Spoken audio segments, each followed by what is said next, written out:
அன்புள்ளவர்களுக்கும் வணக்கம். இன்னைக்கு pavilion talk மூலிமா உங்களை அனைவரும் வரவேற்கிறோம். இன்னைக்கு நம்ம எங்கே இருக்கோம்னு பார்த்தீங்கன்னா சாம்பமூர்த்தி கிரிக்கெட் அகாடமி மவுண்ட் ரோட்டில் இருக்கிற கிரைஸ்ட் ஸ்கூலில் தான் நம்ம இப்போ இன்னைக்கு நம்ம இருக்கிறோம். இன்னைக்கு வந்து பார்த்தீங்கன்னா India vs Pakistan pre match analysis பற்றி இன்னைக்கு நம்ம ஒரு கிரிக்கெட் எக்ஸ்பர்ட் கிட்ட இன்னைக்கு வந்து ஒரு சின்ன ஒரு உரையாடல் இருக்குது. இவர் ஃபஸ்ட்டு வந்துட்டு இந்த கிரிக்கெட் அகாடமி பற்றி நம்ம ஒரு சின்ன ஒரு ப்ரீஃப் கொடுத்துக்கலாம். இது வந்து பார்த்தீங்கன்னா சாம்பமூர்த்தி கிரிக்கெட் அகாடமி வந்து ஒரு 3 to 4 இயர்ஸாக வந்து மவுண்ட் ரோட்டில் வந்துட்டு ஏஜென்ட் வருது. கிரைஸ்ட் ஸ்கூல் இதோடைய ஹெட் கோச் யாருன்னு பார்த்தீங்கன்னா மிஸ்டர் சத்யசீலன் போட்ரஸ்ட். ஸோ சத்யசீலன் அவரை பற்றி சொல்லணும்னா இன்னைக்கு இருக்கிற மாதிரி ஐபிஎல் டிஎன்பிஎல் இந்த மாதிரி ஒரு எக்ஸ்போஷர் வந்து ஒரு 20 years பேக் 25 years பேக் இருந்திருந்தால் ஸோ மக்கள் எல்லாருக்குமே தெரியக்கூடிய அளவில் வந்துட்டு ஒரு சிறந்த வீரராக நீங்கள் எல்லாருமே பார்த்துருக்க முடியும். இந்த மாதிரி நிறைய பேர் வந்துட்டு மக்களுக்கு தெரியாமையே நிறைய பேர் வந்து இன்றைக்கி இருக்கிறாங்க. அதில் இவரும் ஒருத்தர். ஸோ ஒரு under 19 state, under 21 state, Madras university first division விளையாடி இருக்காரு. ஸோ ஒரு நடுத்தர குடும்பத்திலேருந்து வந்ததுனால, குடும்ப சூழ்நிலை காரணமாக ஒரு வேலைக்கு போகணுன்றதுனால, ஸ்போர்ட்ஸ் கோட்டை மூலியமாக வேலை கிடைச்சதுன்றதுனால அவர் வந்து சென்னை போர்ட்ரஸ்ட்டில் வந்து 1997 வந்து அவர் வந்துட்டு அவருக்கு வேலை கிடைச்சது. அன்னிலேருந்து இன்னும் இருக்க வேலை கிடைச்சிருச்சு, இதுக்கப்புறம் நமக்கு என்ன, நம்ம கிரிக்கெட் ஆகட்டும் நம்ம வேலை கிடைச்சிருச்சுன்னு இல்லாமல் இன்னும் வந்து அது வந்து ஒரு கமர்ஷியலாக பார்க்காம ஸோ அவருக்கு தெரிஞ்ச ஒரு கலையை வந்து இன்னைக்கு வளர்ந்து கொண்டு இருக்கிற வந்து சின்ன இளைய சமுதாயத்துக்கு வந்துட்டு அதை கொண்டு போய் சேர்க்கணுன்ற ஒரு முயற்சியில் அவரால் முடிஞ்ச எவ்வளோ விஷயங்கள் வந்து அவர் இன்னைக்கு வந்து பண்ணிட்டு வராரு. நெக்ஸ்ட் வந்து பார்த்தீங்கன்னா அன்னைக்கு அவர் ஆன காலகட்டத்தில் வந்து one of the greatest fast bowler கூட சொல்லலாம். ஏன்னா வந்துட்டு ஒரு அண்டர் 19 ஸ்டேட்டோ அண்டர் 21 ஸ்டேட்டோ ஆடுறதுன்றது ஒரு சாதாரண விஷயம் இல்லை. ஸோ இந்த மாதிரியான ஒரு சிறப்பு மிக்க ஒரு பயிற்சியாளர்கிட்டையும் வந்துட்டு முன்னாள் கிரிக்கெட் வீரர்கிட்டையும் வந்து நம்ம வந்து ஒரு மேட்சை பற்றி நம்ம ஒரு ப்ரிவியூ கேட்கும்போது கரெக்டான விஷயங்கள் வந்து ஒரு மக்களுக்கு வந்து ஒரு தகவலை கொண்டு போய் சேர்க்க முடியுன்றது எங்களுடைய கருத்து.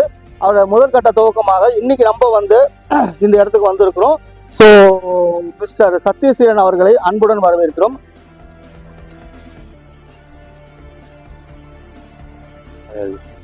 வணக்கம் மிஸ்டர் சத்யா, நல்லா இருக்கீங்களா? நல்லா இருக்கேன்.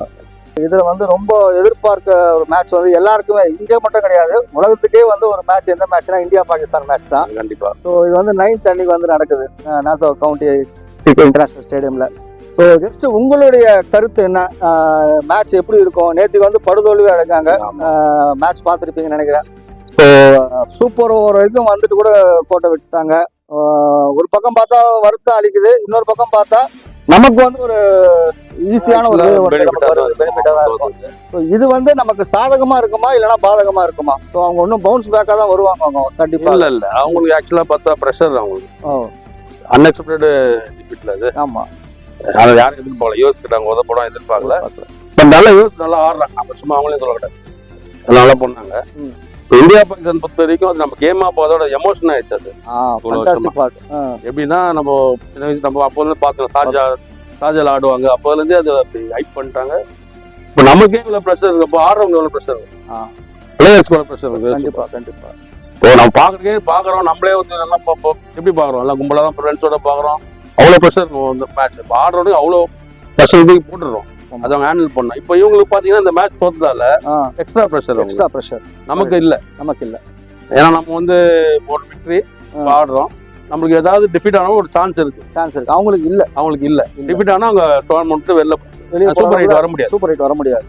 ஏன்னா யூஎஸ் வந்து இவனை பீட் பண்ணிட்டான். இன்னொன்று வந்து பாத்தீங்கன்னா அயர்லாண்டும் வந்து ஒரு டஃப் காம்படிட்டர் தான், வந்து ஒரு டாக் ஹார்சஸ் தான். ஆமா எல்லாமே எல்லா கிரிக்கெட் பார்த்தா எல்லாமே நல்லா ஆடுறாங்க. அவங்க என்ன 20 டீம்ஸ் வந்து பார்த்தா ஒரு மாதிரி செட் பண்ணிக்கிறாங்களா என்னன்னு தெரியல, எல்லாமே நல்லா ஆடுறாங்க. இந்த உகாண்டா ஒரு டீம் பார்த்தா எல்லா டீமும் டீசெண்டா ஆடுறாங்க. அதாவது ஃபர்ஸ்ட்லாம் ஒரு இந்த 9th டீம் 10th டீம் வந்து ஒரு மாதிரி ஈஸியா இருக்கும் அவங்க பார்த்தா. இந்த மேட்ச் ஆண்டா பார்க்கணும், நல்லா டஃப் கொடுக்குறாங்க, நல்லா ஆடுறாங்க, பரவாயில்ல. இதுல வந்து உங்களுக்கு வந்து தனிப்பட்ட முறையில் இந்த வீரர் வந்து ஒரு நல்ல ஒரு பங்களிப்பை கொடுப்பாரு, பாகிஸ்தான் சைட்லயும் சரி இந்தியா சைட்லயும் சரி, யாரை நீங்க நினைக்கிறீங்க? நம்ம விராட் கோலி என்னுவோம். ஸோ நேற்றுக்கு அயர்லாந்து மேட்ச் வந்து முன்னாடி நடந்த ஆமா அப்போ பாத்தீங்கன்னா நம்ம யூஸ்வலா போற டவுன் இல்லாம விராட் கோலி ரோஹித் ஃபர்ஸ்ட்ல ஓபன் பண்றாங்க. ஆமா ஆமா இல்ல ஃபர்ஸ்ட் டைம் ரெண்டு பேரும் சேர்ந்து ஓபன் பண்றாங்க. ஆமா one down Rishabh Pant promote பண்ணிருக்காங்க. ஆமா ஆமா இல்ல அதுக்கப்புறம் பார்த்தா சூரியகுமார் நல்லா சேஞ்ச் பண்ணிருக்காங்க. கண்டிப்பா T20க்கு ரிஷப் பண்ட் வேஸ்ட் பண்ணாம முன்னாடி இறக்குறாங்க. அது எனக்கு நல்ல மூவ் தான். நல்ல மூவ் தான். நீங்க ரிஷப் பண்ட் சொல்லும்போது நான் சொல்றேன், சஞ்சு சாம்சனை வந்து டிராப் பண்ணது வந்து உங்களுடைய கருத்து என்ன? இல்ல அப்படிலாம் ஒண்ணும் இல்ல, ரெண்டு பேரும் ஈக்குவல் பேர் தான். Batting combination left hander combination ரெண்டு பேர் இவனோட சேர்த்த 3 பேர் இருக்காங்க.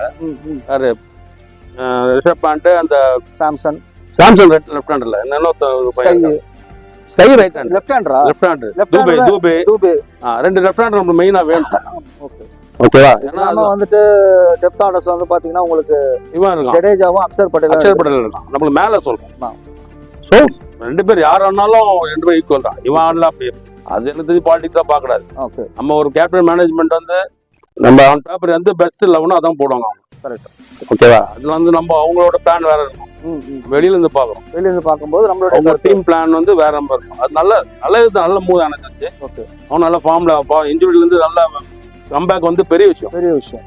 வேற யாராவது வில் பவர்லாம் வர முடியாது. அவ்வளவு பெரிய இன்ஜுரில இருந்து அது இன்டர்நேஷனல் திரும்ப ஆடுறது பெரிய விஷயம். நல்லா பர்ஃபார்ம் பண்ணாரு, ஐபிஎல்ல பண்ணாரு. இந்த நேற்று மேட்ச்லயும் அந்த அயர்லாந்து மேட்ச் நல்லா விளையாண்டாரு. நல்ல மூவ். போலிங்க பொறுத்த மட்டும் வந்து உங்களுக்கு வந்துட்டு ஹர்ஷத்வீப் சிங் அவரை பத்தி வெரி குட் போலர். எல்லாம் கூட சொன்னாங்க நடராஜ் எடுக்கலண்டா நம்ம ஊர் ஆளு. ஆமா, பட் இருந்தாலும் அவரும் நல்ல போலர்.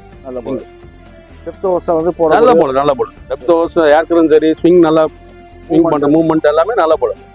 அதாவது எல்லாரையும் எடுக்க முடியாதுல்ல. எல்லாரும் சொல்லுவாங்க நம்ம இவன் எடுக்கல அவன் எடுக்கல, பட் எவ்வளவு பேர் தான் எடுக்க முடியும் இல்ல? ஒரு 16 பேர் எடுக்கலாம் மிஞ்சி போனா. அவன் பெஸ்டா தான் எடுத்திருக்காங்க. நம்மளுக்கு இவருக்கு விளையாடணும் கஷ்டமா இருக்கும். பட் அவர் நல்ல போலர். நல்ல டீம், நல்ல காம்பினேஷன். அதாவது 8th நம்பர் 6 வரைக்கும் நம்மளுக்கு பேட்டிங் அக்ஷர் பட்டேல் ஆடலாம். அவரும் நல்ல பேட்ஸ்மேன், ஆல்ரவுண்டர். ஸோ போலிங் பார்த்தீங்கன்னா போலிங் டிபார்ட்மெண்ட்டும் பும்ரா, ஹர்தீப் சிங், சிராஜ், ஹர்திக் பாண்டியா போடுவார். 4 பால் போலர் இருக்காங்க. முன்னாடி பார்த்தீங்கன்னா ஜடேஜா தான் நம்பர் 1 ஆல்ரவுண்டர். ஆமா, ஜடேஜா, அக்ஷர் பட்டேல் இருக்காரு. ஷாகல் ஆனா நல்லா இருக்கு. கரெக்டா. எல்லாருமே எதிர்பார்க்குற ஒரு விஷயம் வந்து பாத்தீங்கன்னா, ரொம்ப நம்ம வந்துட்டு ஒரு பேட்டிங் ஆல்ரவுண்டர் போலிங் ஆல்ரவுண்டருக்கு போறோம். செஹல் இல்லைன்னா குல்தீப் யாதவ் வந்து எனக்கு ஏன்னா 20 ஓவர்ஸ்க்கு 8 பேர் எனக்கு பேட்டிங் தேவையில்லை. 7 பேர் அப்படி போய் நம்ம 20 ஓவர்ஸ்க்கு ஒரு 5 பேர் நல்லா பர்ஃபார்ம் பண்ண போதும். பட் ஷாகில் வந்து என்ன சொல்லணும்னா, நம்ம விக்கெட் எடுப்பார். ரன் கொடுத்தா கூட ரன் அவுட்லாம் கொடுக்க மாட்டார். ரன் கொடுத்தா கூட கண்டிப்பா உனக்கு பிரேக் த்ரூ வந்து நமக்கு எடுத்து கொடுப்பார். ஷாகில் ஆனா நல்லா இருக்கும் பாகிஸ்தானோட. ஒரு விக்கெட் டேக்கிங் பவுலரா ஒருத்தர் கண்டிப்பா பிரேக் த்ரூ கொடுக்கிறதுக்கு ஒரு ஆள் இருக்கணும். ஆமா, இது வந்து நம்ம இந்தியாவில் வந்து பிரேக் த்ரூ கொடுக்குற ஒரு ஆள் யாருன்னு பாத்தீங்கன்னா, இப்ப இருக்கு இந்த 11ல பாத்தீங்கன்னா ஜடேஜா ஒருத்தர் தான். அவரும் வந்து மிடில் ஓவர்ஸ்ல போட முடியுமான்றது தெரியாது. ஷாகில் ஆடல எனக்கு தெரிஞ்ச நல்ல சாய்ஸ் அது. அவங்க என்ன பண்றாங்க தெரியல. சேம் 11 ஆடுறதுக்கு வாய்ப்பு இருக்கு. ஷாகில் யூஸ்ஃபுல்லா இருக்கும். உங்களை பொறுத்த வரைக்கும் இந்த சேம் 11 வந்து பாகிஸ்தான் விளையாடுறது வந்து கரெக்ட்னு நினைக்கிறீங்க? கரெக்ட் தான். அப்படி சேஞ்ச் பண்ணோம்னா நம்ம அக்ஷரை டிராப் பண்ணிட்டு எடுக்கலாம் உள்ள கொண்டு. ஏன்னா 8 பேட்ஸ்மேன் 20 ஓவர்ஸ் தானே. ஆமா, உங்களுக்கு 50 ஓவர்ஸ்னாலும் சரி, மிடில் அந்த 30 லாங் டைல் இருக்கும்னு நினைக்கலாம். ஷார்ட் 20 ஓவர்ஸ்க்கு வந்து நான் என்ன பொறுத்த வரைக்கும் டாப் 5லே அங்கேயும் வந்துடும், கேம் முடிஞ்சிடும். ஓகே, இது சப்போர்ட் தான். நம்ம அக்ஷர் வந்து சப்போர்ட் தான். இப்போ ஸ்பின்னர் வந்து ஏன்னா ஷகல் அங்கே ஆடி இருக்க மாட்டாங்க அவ்வளோ. நம்ம யூஸ்லாம் பீட் பண்றதே இல்ல. இந்தியா பாகிஸ்தான் வந்து இது மாதிரி டோர்னமெண்ட் தான் நம்ம ஆடுறோம். 2 வருஷத்துக்கு முன்னாடி தான் அது எங்க ஆடுவோம். ஒன்ல ஏசியா கப் ஆடுறோம், வேர்ல்ட் கப் ஆடுறோம். ஸோ ரெகுலரா இந்த சீரிஸ் ஆடுறது. இன்னொன்னு ஐபிஎல்லையும் அந்த பிளேயர்ஸ் வந்து ஆடுறது இல்லை. நம்ம கிட்ட வந்து ஆடுறது மற்ற எல்லா கண்ட்ரிலும் வந்து ஆடுறாங்க. ஸோ பாகிஸ்தான் பிளேயர்ஸ் வந்து ஆடுறது இல்லை. ஸோ ஷகல் நல்ல சாய்ஸா இருக்கும். என்ன பண்றாங்கன்னு தெரியல. இப்போ பாகிஸ்தான்ல பாத்தீங்கன்னா திரும்ப அந்த 2 மனுஷங்களே வந்து மாறி விளையாடுறாங்க. ஒண்ணு பாபர் அசாம், இன்னொன்னு வந்து ரிஸ்வான். அது தவிர்த்து வந்து அவங்க வந்து ஒரு பெரிய ஒரு ப்ராடக்ட் அவங்க கொண்டு வர முடியல. அவங்க இந்த ஒரு இது வந்து இந்த வேர்ல்ட் கப்ல அவங்களுக்கு ஒரு பாதிப்பா இருக்குமா? கண்டிப்பா. அவங்க டீம் பாத்தீங்கன்னா எனக்கு தெரிஞ்சு ஒரு மாதிரி பேலன்ஸாவே இருக்க மாதிரி தெரியல. பவுலர்ஸும் வந்து பெருசா இருக்காங்க. அந்த அப்ரீடி இருக்கான், அந்த இருக்கான். பட் அவங்களுக்கு நம்ம டீம் கம்பேர் பண்றப்போ பும்ராலாம் வந்து எனக்கு தெரிஞ்சு சான்ஸே இல்லை. பும்ரா 4 ஓவர்ஸ் அது எங்க போட்டாலும் எந்த பேட்டிங் ட்ராக் போட்டாலும் எந்த விக்கெட் போட்டாலும் 4 ஓவர்ஸ் வந்து நமக்கு அசெட் தான். அசெட் பும்ரா விக்கெட் டேக்கர் போடணும். பும்ரா நம்மளுக்கு அசெட் 4 ஓவர் எங்க போட்டாலும். ஸோ நம்ம வந்து இப்போ நம்ம கான்சன்ட்ரேட் பண்ண வேண்டியது 16 ஓவர் தான். ஆமா அவர் 4 ஓவர் 4 ஓவர் நம்மளுக்கு வந்து எப்படி வேணா யூஸ் பண்ணுவாங்க அவரை. கரெக்ட். ஸ்டார்டிங்ல ஒரு ஓவர் கொடுக்கலாம், மிடில் கொடுக்கலாம், எண்ட்ல கொடுக்கலாம். பும்ரா வந்து நம்மளுக்கு வந்து ஒரு கேப்டனுக்கு ஒரு நம்ம கான்ஃபிடண்டா இருக்கும். நம்ம பும்ரா பெஸ்ட்.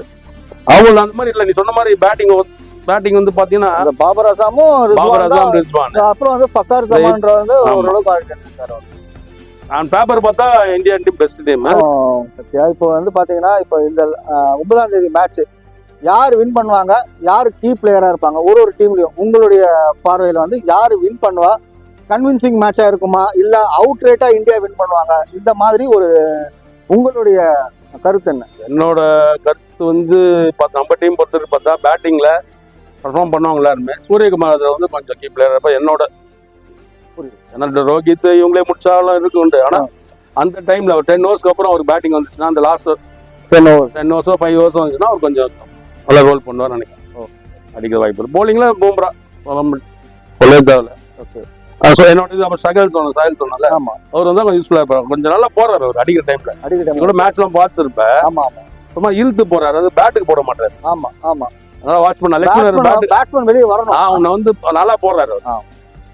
அவர் பார்த்தா நல்லா பர்ஃபார்ம் தான் பண்ணிருக்காரு. அதாவது நீங்க சொல்ற மாதிரி செஹல வந்து ரிஸ்க் எடுத்து தான் வந்து நம்ம ஈஸியா அடிக்கும். ரிஸ்க் எடுத்து தான். அவங்க ரைட் ஹேண்டர் தான் அதிகமா இருக்காங்க. ஆமா, ரைட் ஹேண்டர் ஜாஸ்தி. அக்ஷர் பட்டேலும் லெஃப்ட் ஹேண்ட் ஸ்பின்னர் தான். பட் லெக் ஸ்பின்னர் இருந்தா கொஞ்சம் யூஸ்ஃபுல்லா இருக்கும். அவங்களுக்கு பார்த்தா பாபர் அசம் தான் போன மேட்ச் 50 வச்சிருக்காரு. ஆமா, அந்த 2 பேர்ல ஒருத்தர் பேட்டிங் ரிஸ்வான் பாபர் அசம் 2 பேர்ல யாராவது ஒருத்தர். போலிங் என்ன சொல்றது அப்படிதான் ஒரு பின்னர் அவங்க அந்த அளவுக்கு இல்லைன்னு நினைக்கிறேன். ஆமா என்ன பார்த்தீங்கன்னா ஷார்ட் பேசி தான் அவங்க வந்து போயிட்டு இருக்காங்க. ஒரு காலத்துல சக்லைன் முஸ்தாக் எவ்வளவு போலர் இருக்காங்க, யாருமே இல்ல அவங்களுக்கு ஸ்பின்னர் கொஞ்சம் அவங்களுக்கு இருக்கான்.